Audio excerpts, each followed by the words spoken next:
12 mars, keqardhje e thellë.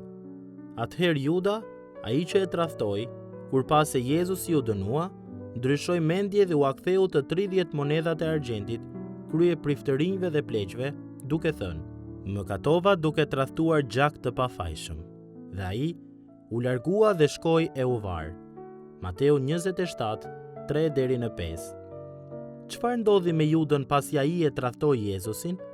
Ai ndryshoi mendje.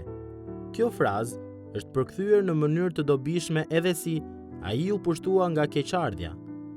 Zemra e Judës u ndryshua, në dukje menjëherë, dhe bashkë me të ndryshoi edhe këndvështrimi i tij.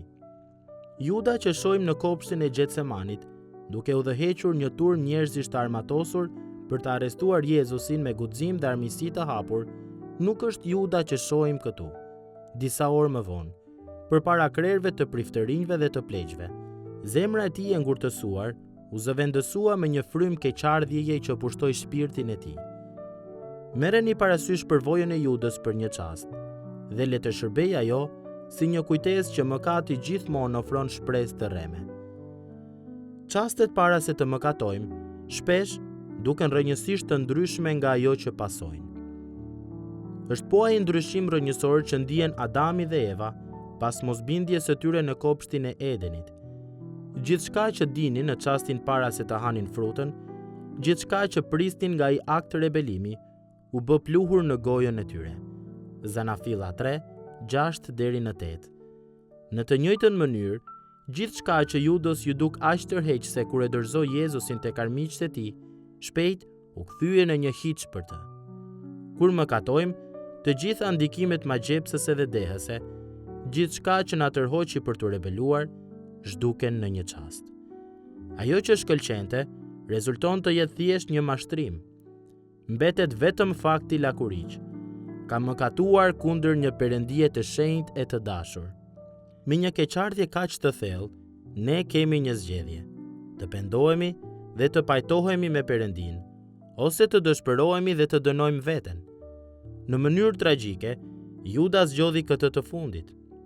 Faji i tij ishte aq i madh, saqë me siguri çdo fytyrë që pa e akuzonte, çdo zë që dëgjonte e shponte, çdo jehon në shpirtin e tij e dënonte. Ai u përpoq ta lehtësonte fajin e tij, duke u akthyer pagesën krerëve të priftërinjve. Megjithatë, heqja e peshës së qeses me monedha nga vetja nuk mjaftonte për të hequr barrën nga zemra e tij. Duke u ndier i izoluar dhe krejt i pa shpresë, ai përjetoi një vdekje të tmerrshme. Ndoshta sot po ndiheni të rënduar nga mëkati juaj. Ndoshta keni kërkuar t'i rregulloni vetë gjërat, mirë po pesha ju rëndon ende.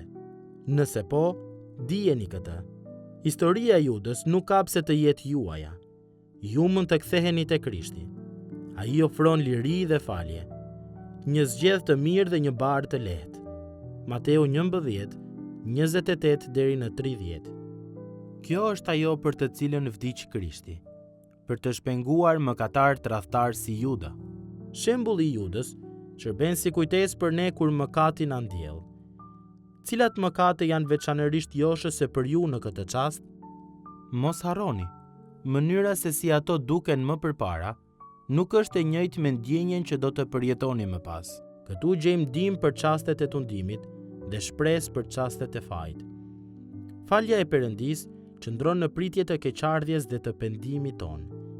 Gjithçka që duhet të bëni është të ktheheni tek ai.